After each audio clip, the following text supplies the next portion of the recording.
மரச்செக்கு எண்ணெய்க்கு மாறுவோம், ஆரோக்கியத்தை காப்போம். மினாலியா மரச்செக்கு கடலை எண்ணெய், நல்லெண்ணெய் மற்றும் தேங்காய் எண்ணெய். மினாலியா, ஆரோக்கிய ஐஸ்வர்யம் பெருகட்டும். ஈரோடு கிழக்கு இடைத்தேர்தலுடைய முடிவுகள் இன்னைக்கு வந்துகிட்டே இருக்கு. திமுகவினர் முன்னிலையில் இருக்காங்க. சீமான் அவர்களுடைய கட்சி கொஞ்சம் பின்னடைவு சந்திச்சிருக்காங்க. கொஞ்சம்லாம் பின்னடைவு, நிறைய பின்னடைவு.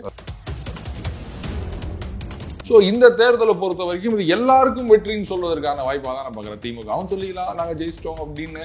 ஆனால் கூட்டணி கட்சிகளும் சொல்லிக்கலாம். ஆமாம், கூட்டணி கட்சிகள் ஒத்துக்க மாட்டாங்க. பெரிய தைரியமா எல்லா எலெக்ஷன் நிற்கிறாரு, தோத்தாலும் பரவாயில்ல நிற்கிறாரு அப்படின்னு எடுத்துக்கலாம்.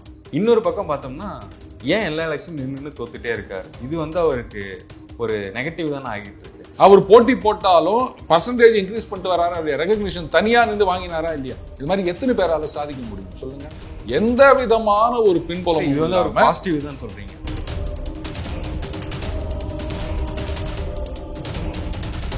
இன்னைக்கு இருக்கின்ற அந்த அரசியல் அமைப்பு பாருங்க, எல்லாருமே ஊழல், எல்லாருமே இப்படி பண்ணிக்கிறாங்க, யார் வந்தாலும் இப்படிதான் இருக்க போகுது அப்படின்னு ஒரு விரக்தி மனப்பான்மையில இருக்காங்க இல்லையா.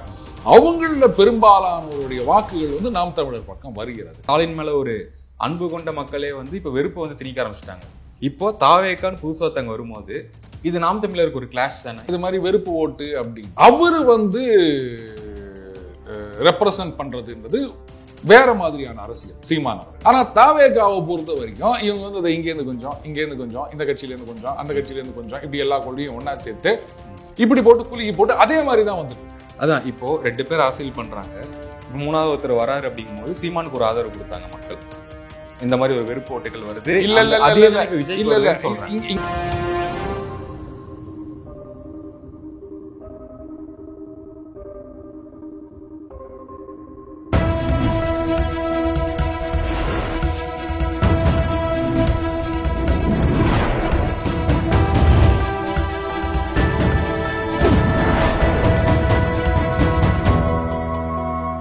சேனல் 5 தமிழ் நேயர்களுக்கு வணக்கம். இன்றைய நேர்காணலில் நம்முடன் இணைந்திருப்பவர் த டெய்லி பஞ்சாரன் அவர்கள். சார் வணக்கம். சார் வணக்கம் நிரஞ்சன். ஈரோடு கிழக்கு இடைத்தேர்தலுடைய முடிவுகள் இன்னைக்கு வந்துகிட்டே இருக்கு. திமுகவினர் முன்னிலையில் இருக்காங்க. சீமான் அவர்களுடைய கட்சி கொஞ்சம் பின்னடைவு சந்திச்சிருக்காங்க. கொஞ்சம்லாம் பின்னடைவு இல்லை, நிறைய பின்னடைவு. ஓகே. அண்ட் திமுக ஜெயிக்கிறதுல எந்த விதமான சந்தேகமும் கிடையாது. இதுல என்ன ஆச்சரியம் இருக்குது, அதாவது அதிமுக பாஜக இவங்க போட்டிட்டு இருந்தா கூட திமுக தான் ஜெயிச்சிருக்கும், அதுல சந்தேகம் கிடையாது. ஸோ அதான் என் கேள்வி என்னன்னா, இடைத்தேர்தல்னாலே ஆளுங்கட்சியும் ஜெயிக்கணும், இது எழுதப்படாத விதி அப்படியா? அதாவதுங்க, இதுக்கு பல காரணங்கள் இருக்கு. பட் எல்லா இடைத்தேர்தலையும் ஆளுங்கட்சி தான் ஜெயிக்கணும் அப்படின்ற எழுதப்படாத சட்டமும் கிடையாது. இடைத்தேர்தலில் ஆளுங்கட்சி தோற்பது இது அதுவும் எலெக்ஷன் நெருங்குற சமயத்துல அப்படின்ற விஷயங்கள்லாம் இந்திய வரலாற்றில் நம்ம இந்திய தேர்தலில் நம்ம நிறைய பார்த்துருக்கோம். பார்த்தீங்களா, இதுதான் ஒரு மாற்றத்தை கொண்டு வர போகின்றது அப்படின்லாம் சொல்லுவாங்க. மேபி அந்த காரணத்துக்காக கூட அதிமுக போட்டியிடாமல் தவிர்த்து இருக்கலாம். ஏன்னா ஒரு மொமெண்டம் இருக்கு. பாராளுமன்ற தேர்தலுக்கு அப்புறம் தான் கொஞ்சம் எதிர்கட்சியா செயல்பட்டு கொண்டு இருக்கின்றார். அப்படி இருக்குச்சா இந்த நேரத்தில் ஒரு படுதோல்வி அப்படின்னு சொன்னா பார்த்தீங்களா ஒண்ணுமே கிடையாது அப்படின்ற மாதிரி ஆயிரும். நாளைக்கு கூட்டணி பேசணும் அப்படின்னு சொன்னா அதுக்கப்புறம் யாரும் ஒத்துக்க மாட்டாங்க. என்ன நீங்க கட்சியா தோத்து நிற்கிறீங்க, ஒண்ணுமே இல்லை, நீங்க என்ன எங்களுக்கு 40 கொடுங்க 50 கொடுங்க அப்படின்னு வாங்கலாம். ஸோ அதனால கூட அதிமுக இதை தவிர்த்து இருக்கலாம். அண்டு பாஜகவை பொறுத்த வரைக்கும் பாஜக போட்டியிடுவாங்க அப்படின்னு நான் எதிர்பார்த்தேன். ஆனா அவங்களும் போட்டியிடலை. சரி ரைட்டு. இப்போ அதே இதுதான் சார். இப்போ பிரதான எதிர்கட்சிகள் எல்லாமே விலகும் போது சீமான் தனிச்சு நின்னார். இது அவருக்கு ஒரு நல்ல ஆப்பர்ச்சுனிட்டி நிரஞ்சன். ஏன்னு கேட்டீங்கன்னா, அவரு எல்லா தேர்தல்களையும் தனியாக தான் போட்டி போட போறோம் அப்படின்னு சொல்லிட்டு இருக்காரு. அந்த மாதிரிதான் நிறைய தேர்தல்கள் பண்ணிட்டு இருக்காரு. இப்போ இவங்க 2 பேரும் அதிமுக பாஜக 2 பேரும் களத்துல இல்லை அப்படின்னு சொல்லும் போது நாம் தமிழர் கட்சி அங்க போட்டியிடுறாங்கன்னும் போது அப்போ அந்த அதிமுக ஆதரவாளர்கள் பாஜக ஆதரவாளர்கள் அங்க இருக்கதானே செய்வாங்க. அப்போ அவங்க ஓட்டுல ஒரு குறிப்பிட்ட 1-2% இந்த வாங்கினா கூட, போன தடவை வாங்கினதை விட நாத்தாக்கா இந்த தடவை வாங்கினாலே வெற்றி வெற்றி அப்படின்னு சொல்லிக்கலாம், பர்சன்டேஜ் கணக்கு போட்டு. ஸோ இந்த தேர்தலை பொறுத்த வரைக்கும் இது எல்லாருக்கும் வெற்றின்னு சொல்வதற்கான வாய்ப்பாக தான் நான் பார்க்குறேன். திமுகவும் சொல்லிக்கலாம் நாங்கள் ஜெயிச்சிட்டோம் அப்படின்னு. ஆனால் கூட்டணி கட்சிகளும் சொல்லிக்கலாம். ஆமா, கூட்டணி கட்சிகள் ஒத்துக்க மாட்டாங்க. இதெல்லாம் ஒரு ஜெயிப்பாங்க என்னங்க, எதிர்க்க கனடா டீம் நெதர்லாந்து டீமை வச்சு நீங்க பாட்டுக்கு ஜெயிச்சாருன்றீங்க, இதெல்லாம் ஒத்துக்க முடியாது, முதல்ல அந்த ஆடு அப்படின்வாங்க. இது அதிமுகவோ பாஜகவோ போட்டிட்டு இருந்து அப்ப திமுக ஜெயிச்சு இருந்ததுன்னு சொன்னா கூட்டணி கட்சிகளை பார்த்தீங்களா நாங்க தான் இங்க அப்படின்னு சொல்றதுக்கு ஒரு சான்ஸா இருக்கும் திமுகவுக்கு. ஆனா இப்போ அந்த சான்ஸ் இல்லை. நாத்தாக்காவை எதிர்த்து வெற்றி அப்படின்றதுனால நாங்க இதெல்லாம் நீங்க சொல்ல முடியாதுங்க, களம் மாறி விட்டதுங்க அப்படின்னு எதிர்கட்சிகளுடைய அந்த ப்ரெஷர்ன்றது அதிகமாக தான் இருக்கணும். அதான் ஏற்கனவே பார்த்துருக்கோமே, ஆறுகெல்லாம் கைத்து போட முடியாது அப்படின்னாங்க, 25ன்றாங்க.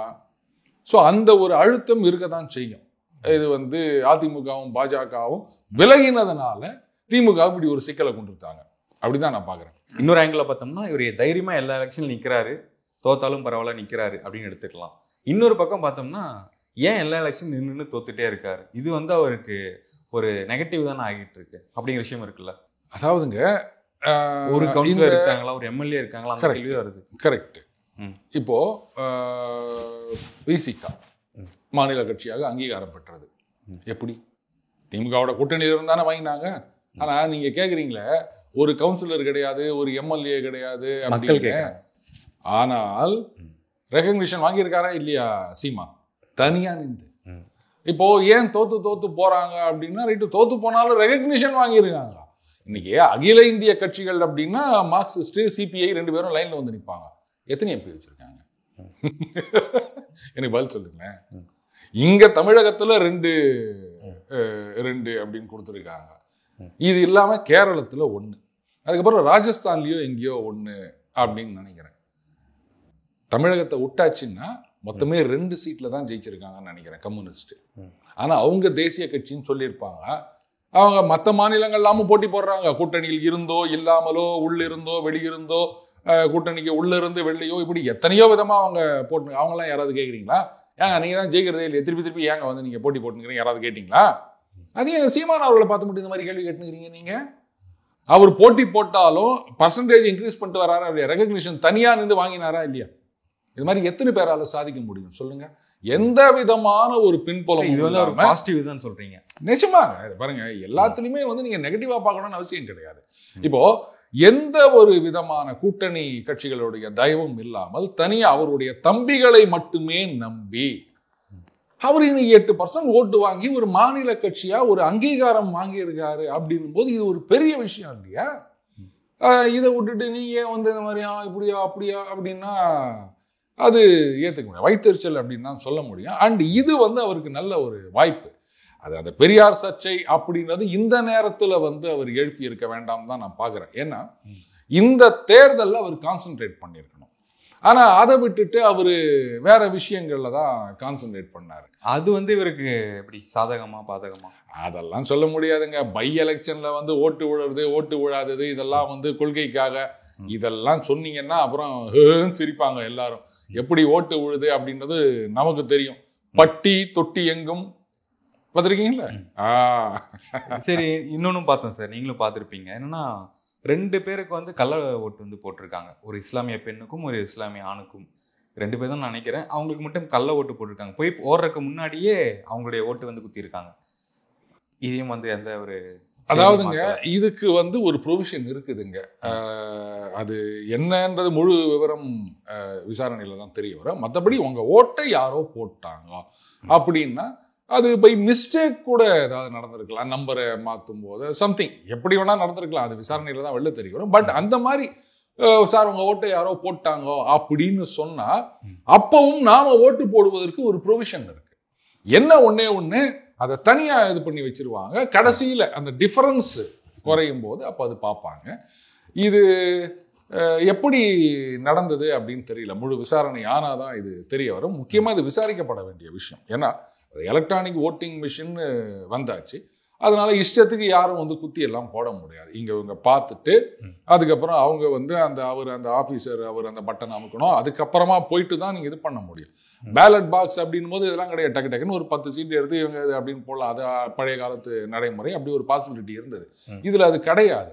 அப்போ இதைத்தான் முக்கியமா விசாரிக்கணும்ன்ற எப்படி இது நடைபெற்றது அப்படின்னு. வழக்கமா எல்லாம் சொல்லுவாங்க என் ஓட்டு இல்லாம போயிடுச்சு, ஐயோ போய் பார்த்தா பேர் என் லிஸ்ட்ல இல்லை, இதுதான் குற்றச்சாட்டு சொல்லுவாங்க. இந்த 2 மாதிரி இது பேர் இதை அப்படியே ரைட்டு ஏதோ 2 பேர் தானே அப்படின்னு விட்டுடாம எலெக்ஷன் கமிஷன் இதை முறையா தீவிர விசாரணை செய்து எப்படி இது நடந்தது அப்படின்னு மக்களுக்கு தெரியப்படுத்த வேண்டும். சரி, ஓகே. இப்போ நீங்க சொன்னீங்க கூட்டணி கட்சிகள் ஆதரவே இல்லாம தனித்தே ஒரு மாநில கட்சி அந்தஸ்து வந்துட்டாரு அப்படின்னீங்க. இதே கூட்டணி கட்சிகள் கூட ஏதாவது கூட்டணி இருந்திருந்தால் ஒரு எம்எல்ஏ ஒரு எம்பிசி அதெல்லாம் வாங்கியிருக்க முடியுமா? அது இல்லைங்க. அரசியல்ன்றது வந்து 2-2-4ன்னு சொல்ல முடியாதுங்க. அது 1.5 ஆகும், 5.25 ஆகும். அதனால இப்போ நாம் தமிழர் என்னுடைய கருத்து என்ன அப்படின்னு கேட்டீங்கன்னா, நாம் தமிழருக்கு விழுகின்ற வாக்குகள்லாம் வந்து இந்த ஒரு சிஸ்டத்தின் மேல வெறுப்பு இருக்கின்றவர்கள், அவங்களுடைய, அதாவது நோட்டாவுக்கு பதிலா என்டிகே அப்படி பாக்குறேன். இங்க இருக்கிற யாரும் எனக்கு பிடிக்கல, இவர் ஏதோ தமாஷா பேசினுக்கிறார். ஏன்னா நான் இன்டராக்ட் பண்ண வரைக்கும் இந்த நாம் தமிழர் ஆதரவாளர்கள் ப்ரொஃபஷனல்ஸ்லாம் நிறைய பேர் இருக்காங்க. இதுல சீமான் அவர்கள் பேசுற பல விஷயங்கள் வந்து அவங்களுக்கு தெரியறது இல்லை, அவரை ஃபாலோ பண்றது கிடையாது. எப்போ எங்கேயோ ஒரு தடவை பேசினதை பாக்குறாங்க, இம்ப்ரெஸ் ஆயிடுறாங்க, அதனால நாம் தமிழர் அப்படின்னு ஓட்டு போடுறேன் அப்படின்னு சொல்றாங்க. அவங்க கிட்ட எல்லாம் போயிட்டு இந்த மாதிரி பேசியிருக்காரு, கான்ட்ராவா இங்க பேசியிருக்காரு, இப்ப இப்படி பேசியிருக்காரு அப்படின்னு சொன்னா அவங்களுக்கு அதெல்லாம் தெரியல. நான் இதெல்லாம் ஃபாலோ பண்றதுலாம் எனக்கு தெரியாதுங்க அப்படின்றாங்க. சோ அந்த சிஸ்டத்தின் மேல இருக்கின்ற வெறுப்பு இப்படி சொல்லலாம்னா இன்னைக்கு இருக்கின்ற அந்த அரசியல் அமைப்பு பாருங்க, எல்லாருமே ஊழல், எல்லாருமே வந்து இப்படி பண்ணிக்கிறாங்க, யார் வந்தாலும் இப்படிதான் இருக்க போகுது அப்படின்னு ஒரு விரக்தி மனப்பான்மையில இருக்காங்க இல்லையா? அவங்கள பெரும்பாலானவருடைய வாக்குகள் வந்து நாம் தமிழர் பக்கம் வருகிறது. சோ இதுதான் ஸ்டெடியா இன்க்ரீஸ் ஆயிட்டு இருக்கு. அப்போ இதை மாத்தணும் அப்படின்னா குறிப்பா இந்த திமுக அதிமுக இந்த 2 கட்சிகளுக்கு இருக்கின்ற தலைவலி, நாத்தாக்காவுக்கு போக வாக்குகள் இல்லையா, இதெல்லாம் வந்து பிரதான கட்சிகள் இவங்க 2 பேர் தான் மாத்தி மாத்தி அரசியல் பண்ணிட்டு இருக்கிறாங்க. அப்போ இவங்க மேல இருக்க வெறுப்புனால அது அந்த பக்கம் போகின்றது. இது அப்படியே இன்க்ரீஸ் ஆகிட்டே போகுதுன்னு வச்சுக்கோங்களேன். அப்போ 2 பேருக்குமே சிக்கல் இது. அதனால அதை சரி பண்ணணும். ஆனா அதெல்லாம் பண்ணுவாங்களான்னு எனக்கு தெரியாது. ஓகே, இது நீங்க சொல்ற விஷயம் வந்து 2020க்கு முன்னாடி வரைக்கும் கூட வச்சுக்கலாம் சார். ஏன்னா இப்ப இருக்க சிச்சுவேஷன் வந்து யார் என்ன பேசுறாங்க அப்படின்னு மக்களுக்கு வந்து இப்ப நல்லாவே தெரிஞ்சுது. ஸ்டாலின் மேல ஒரு அன்பு கொண்ட மக்களே வந்து இப்ப வெறுப்பை வந்து திணிக்க ஆரம்பிச்சிட்டாங்க. இந்த மாதிரி இந்த மாதிரி பண்றாங்க திமுக அரசுன்னு வந்துருச்சு.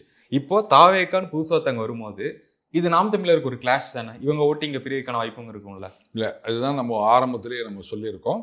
இந்த ஏன்னா சொல்லிட்டீங்க இல்ல அதான் நாத்தாக்கா இவர்களுடைய ஓட்டு வங்கி தான் தாவேக்காவினால் பாதிக்கப்பட போகின்றது ஃபர்ஸ்ட் அண்ட் ஃபார்மோஸ்ட் அப்படின்றத நான் ஏற்கனவே சொல்லியிருக்கேன். அதனால தான் மாநாட்டுக்கு நாள் வரைக்கும் விஜய் அவர்கள் ஆதரிச்சு பேசின்னு வந்த சீமான் வந்து அன்னைக்கு மாநாடு முடிஞ்ச உடனே அப்படியே இப்படி ஒரு பல்ட்டி அடிச்சிட்டாரு. ஸோ அவருடைய சப்போர்ட் பேஸ் தான் வந்து அந்த பக்கம் போகுது அப்படின்றதுனால தான் இப்போ வந்து அவர் வேற ஒரு மாதிரி தீவிர தமிழ் தேசியம், தமிழர், பெரியார் எதிர்ப்பு அப்படின்றத கையில் எடுத்து நம்மளுடைய சப்போர்ட் பேஸை இன்டாக்டா வச்சுக்கணும் அப்படின்னு. அடுத்தது தாவேக்காவை பொறுத்த வரைக்கும் இப்போ நீங்க சொல்றீங்க இது மாதிரி வெறுப்பு ஓட்டு அப்படின்னு, அது அவரு வந்து ரெப்ரசன்ட் பண்றதுன்றது வேற மாதிரியான அரசியல் சீமான் அவர்கள். ஆனா தாவேகாவை பொறுத்த வரைக்கும் இவங்க வந்து அதை இங்கேருந்து கொஞ்சம், இங்கேருந்து கொஞ்சம், இந்த கட்சியிலேருந்து கொஞ்சம், அந்த கட்சியிலேருந்து கொஞ்சம், இப்படி எல்லா கொள்கையும் ஒன்னா சேர்த்து இப்படி போட்டு குலுக்கி போட்டு அதே மாதிரி தான் வந்துட்டு இருக்காரு. அதனால வெறுப்பு ஓட்டுகள், சிஸ்டத்து மேல இருக்க வெறுப்பு ஓட்டுகள் அந்த பக்கம் போவதற்கு வாய்ப்பில்லை. விஜய் அவர்கள் மீது அபிமானம் வச்சிருக்கவங்க அந்த ஓட்டு, அதுக்கப்புறம் இன்னும் சில கால்குலேஷன்ஸ் இருக்கு, அங்கேருந்து இங்கேருந்து இங்க அப்படின்னா அது பின்னாடி கூட்டணிகள்லாம் வரும்போது அப்போ தெரியும் யார் கூட்டணி வருவாங்கன்னு கேட்காதீங்க, நிச்சயமா வரும். அப்போ அந்த வாக்குகள் இப்படி பிரிக்கலாம், இதுதானே தவிர மற்றபடி இந்த சிஸ்டத்து மேல இருக்க விருப்ப ஓட்டுகளை வந்து சீமான் அவர்களால மட்டும்தான் கேப்சர் பண்ண முடியுமே தவிர விஜயால முடியாது, நிச்சயமா முடியாது. இப்போ அதுதான் சார் வந்துட்டு இருக்கு. இந்த ஓட்டுகள் எல்லாம் இவர் வாங்கிடுவார், அதுக்காக விஜய் எதிர்த்து பேசுறாரு அப்படிலாம் வந்துட்டு இருக்கு. இல்ல ஏன்னா இப்போ விட்டுருங்க, விஜய் அவர்கள் அவர் ரெப்ரசன்ட் பண்றது இப்ப இருக்கிற ஒரு சிஸ்டம், அதுக்குள்ள ஒரு புது கட்சியாகத்தான் அவர் வருகின்றார். அதான் இப்போ 2 பேர் அரசியல் பண்றாங்க, இப்போ 3வது ஒருத்தர் வராரு அப்படிங்கும் போது சீமானுக்கு ஒரு ஆதரவு கொடுத்தாங்க மக்கள். இந்த மாதிரி ஒரு வெறுப்பு ஓட்டுகள் வருது. இங்கதான் நீங்க தப்பு பண்றீங்க. 2 கட்சிகள் இங்க அரசியல் பண்றாங்க. இப்ப மாற்று அப்படின்றதுக்கு சீமான் கிடையாது. இந்த ஒட்டுமொத்த அரசியலே எனக்கு பிடிக்கல, இங்க இருக்கிற சிஸ்டம் எனக்கு பிடிக்கல அப்படின்றவங்க தான் பெரும்பாலான சீமான் அவர்கள் பக்கம் போனாங்க. ஆனா இதே சிஸ்டத்துல ஒரு பார்ட்டா தான் தாவேகா வந்திருக்கின்றது, புதுசா ஒண்ணு பண்ணல. So he is also part of the system. அதே சிஸ்டம் தான். இப்ப இவங்க 2 பேரும் ஒரே மட்டன்னா இதையும் ஒரே மட்டை அப்படின்னு தான் சொல்லுவாங்க. புதுசா அவர் ஒண்ணும் பண்ணல. அதனால தான் நான் சொன்னேன், அந்த எதிர்ப்பு வாக்குகள் சிஸ்டத்து மேல இருக்க வெறுப்பு வாக்குங்கள்ன்றது தாவேகா பக்கம் போகாது, சீமான் அவர்கள் பக்கம் தான் போகும்னு சொன்னேன். அப்போ விஜய் அவர்களுடைய ரசிகர்கள் மட்டும் இங்க வாக்கு வரும். இல்ல எத்தனை பேருக்கு ஓட்டு இருக்கோ அது வேற. இல்ல சின்ன சின்ன பசங்களாம் அவர் ரசிகர்கள் சொல்றாங்க, அதனால ரசிகர்கள் சொல்லாதீங்க, கட்சி தொண்டர்கள்னு சொல்லுங்க. 18 வயசு ஆனாதான் தொண்டர்கள். நீங்க பாட்டுக்கு வந்து ரசிகர்கள்னு சொன்னீங்கன்னா, எனக்கு தெரியும் அந்த பையன் 3வது படிக்கிறான், அவன் வந்து தீவிர விஜய் ரசிகர், அதுக்காக அவன் வந்து ஓட்டு போடுவான்னு சொல்ல முடியுமா? அதனால தொண்டர்கள். அவங்க தொண்டர்கள், அவங்க இன்னும் சில அந்த நியூட்ரல் வாட்டர்ஸ்ல இருக்க சில பேர் வந்து ஒரு பக்கம் ஈர்க்கப்படலாம், அது இருக்கு. ஆனா அது எல்லாமே இந்த சிஸ்டத்தோட ஒத்து போனவங்க. இந்த சிஸ்டத்து மேல வெறுப்பு இருக்கவங்க அந்த பக்கம் போக மாட்டாங்க. ஏன்னா அவரும் பார்ட் ஆஃப் த சிஸ்டம். அந்த சிஸ்டத்தை தான் அவர் ரெப்ரசன்ட் பண்றார். புதுசா ஒன்னும் ரெபலியஸா அவர் ஒன்னும் பண்ணல. அதனால தான் நான் சொன்ன இந்த வெறுப்பு வாக்குகள், இந்த சிஸ்டம் எனக்கு சரியில்லைன்றவங்க அந்த பக்கம் போக மாட்டாங்க அப்படின்னு. அதுக்கு தான் நாம் தமிழர் இருக்கார். ஓகே, இப்போ 2026 வந்து சில கூட்டணிகள் மாறலாம், சில கூட்டணிகள் வந்து உருவாகலாம் அப்படிங்கிறது நம்மளுக்கு கணிப்பா இருக்கு. சீமான் வந்து தனித்து தான் போட்டிடுறேன்னு சொல்லியிருக்காரு. அவருக்கு வந்து களம் சாதகமா பாதகமா? அவர் அதை பத்திலாம் கவலைப்படுறதே கிடையாதுங்க. இதையும் நான் சொல்லியிருக்கேன். அவர் வந்து ஜெயிச்சாலும் தோத்தாலும் அந்த மாதிரி இல்ல, அவர் ஜெயிக்கிறோன்றதே அவருக்கு தெரியும். ஜெயிக்க மாட்டோம் அப்படின்னு அவருக்கு நல்லாவே தெரியும். இப்போ மானிமா கமல்ஹாசன் அவர் ஒரு மாதிரியான, இவர் ஒரு மாதிரி. ஏன்னா இவர் வந்து ஜெயிக்கணும், ஆட்சியை பிடிக்கணும். மானிமா சேர்த்து மானிமா கேக்குது. இந்த மானியமா எடுத்துக்காங்க, மக்கள் நீதி மையம். அந்த மையத்துக்கு அவர் கட்சி ஆரம்பிக்கும் போதே அவருக்கு தெரியும் நாமெல்லாம் பெருசா ஒன்றும் பண்ண முடியாது அப்படின்னு. ஸோ ஏதோ ஒன்று ஆரம்பிச்சாரு, ஏதோ கதவு திறந்துருக்குது அப்படின்னாரு. கட்சியில் அந்த கதவு வழியா அவரே போயிட்டாரு. பாதி பேர் பாவாங்க உட்காந்து நிற்கிறாங்க. இப்பதான் கொஞ்சம் கொஞ்சமா போறாங்க. தலைவரே போட்டாரு, கட்சி மட்டும் இங்க இருக்குது அப்படின்னு இப்பதான் அவங்க ரியலைசேஷன் வந்திருக்கு போல இருக்கு. ஆனா சீமான் அவர்கள் அப்படி கிடையாது. ஜெயிச்சாலும் தோத்தாலும் அவர் பத்தி கவலையப்பட போறது கிடையாது. இன்னும் சொல்ல போனா இப்ப கமல்ஹாசன் அவர்களை நான் வந்து நான் சீரியஸ் பொலிட்டிஷியன் அப்படின்னு சொல்லுவேன். ஏதாவது சும்மா அது ஒரு ரோல் பண்ற மாதிரி, சினிமால ஒரு ரோல் பண்ற மாதிரி, இந்த 100 நாள் அந்த இதுல ஒண்ணு செய்வாங்க, அந்த மாதிரி ஏதோ ஒரு ரோல் பண்ணிட்டு இருக்காரு அவர். சோ இந்த ஆஸ்பெக்ட் படி பாத்தீங்கன்னா சீமான் அவர்களை வந்து ஒரு விஷயத்துல நான் சீரியஸ் சொல்லலாம். ஏன்னு கேட்டீங்கன்னா ஆட்சியை பிடிக்க வேண்டும் அப்படின்றதெல்லாம் அவருக்கு கிடையாது. ஏன்னா அவருக்கு நல்லாவே தெரியும் அதற்கான அந்த கிரிட்டிக்கல் மாஸ் அவருக்கு என்னைக்கும் வரப்போறது கிடையாது. அப்படி ஒரு பக்கம் போயிட்டே இருப்பாங்க. ஒரு பீரியட்ல அவருடைய ஆதரவாளர்களே பார்த்தீங்கன்னா ரெகுலரா அப்படியே வேற கட்சிக்கு போயிடுவாங்க, இல்லை இந்த கட்சி வாடான்னு போயிடுவாங்க, புதுசா வந்துட்டே இருப்பாங்க. அந்த மாதிரி தான். ஸோ இன்னைக்குமே வந்து நம்மளால ஒரு 30% அப்படின்றத ரீச் ஆக முடியாதுன்னு அவருக்கு நல்லாவே தெரியும். ஸோ எம்எல்ஏ சீட்டு ஜெயிக்கணும்னோ இல்லை ஆட்சியை பிடிக்கணும்னோ அதெல்லாம் அவருக்கு லட்சியமே கிடையாது. எலெக்ஷன்ல நிக்கணும், அதுக்கு தான் திரள் நிதி இருக்க நிரஞ்சன். அப்புறம் என்ன கவலை, விடுங்க. எலெக்ஷன் என்ன போதும், அவ்வளவுதான். நாம வந்து இது வேற சொல்லுவாங்கல்ல, என்னது பார்ட்டிசிபேட் பண்றது தான் முக்கியம், ஜெயிக்கணும்ன்றதெல்லாம் அப்படியே சொல்லிக்க வேண்டியதான். ஸோ அந்த பிரின்சிபல் படி அண்ணன் சீமான் அவர்கள் அட்லீஸ்ட் எல்லா தேர்தலையும் போட்டி போடுறாரு. அது வரைக்கும் சந்தோஷப்படுங்க. தொடர்ந்து பேசும் நேர்காணல் மிக்க நன்றி. வணக்கம். நன்றி நிரஞ்சன்.